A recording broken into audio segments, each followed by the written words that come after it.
Okay, so it was 2015, January of 2015. I had just been reelected to my second term, and I'd just given birth to my third child. And like most moms, I was really proud of my baby and wanted to show him off to my colleagues. So I brought him down to Olympia on the first day of session.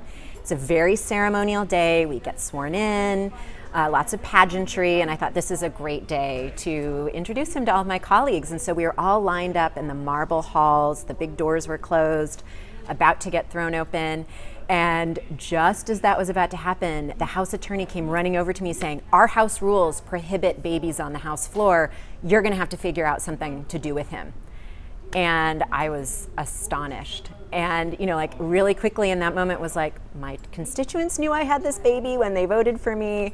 I have every right to get sworn in today as anyone else. And I basically said to the attorney, you guys are gonna have to figure this out. I have a constitutional obligation to represent my constituents today, and I have a breastfeeding infant. He is coming with me. So they halted everything, and the House Democratic and Republican leadership literally convened a meeting in that moment to negotiate a rules change. So we all sat, stood outside the hall waiting for this meeting to happen and to end. And happily, they changed the House rules, and I was able to bring my baby onto the House floor and get sworn in. Wow. Did you ever have to bring and remind me of your youngest name? Julian. Julian. Yes. Did you ever have to bring Julian on the floor for votes or for other? Yeah, okay. So as you know, in that period, we did lots of special sessions. We stay on the floor until late at night, and it was really crucial that I was able to have him close. Like even with childcare arranged, if we're on the floor until 2 in the morning, you have to have a young infant to be able to be near them. And so absolutely, he was on the floor with me for votes sometimes. If I had a floor speech, that only worked if you were sleeping. But yeah, it was really important that he was able to be close to me. And what was the reaction by your colleagues and constituents, I guess, for that matter? Were they supportive?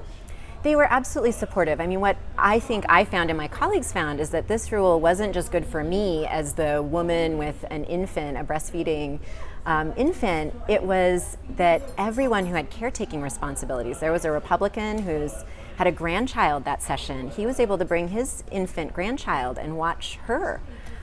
So it was really good for everyone. And talk about, so when you read the headline this morning or saw it yesterday, whenever you saw it, you probably had a flashback to 2015. Yeah, I absolutely did. And it's so wonderful that Senator Duckworth is blazing trails in the Senate, and she's doing that in so many different ways.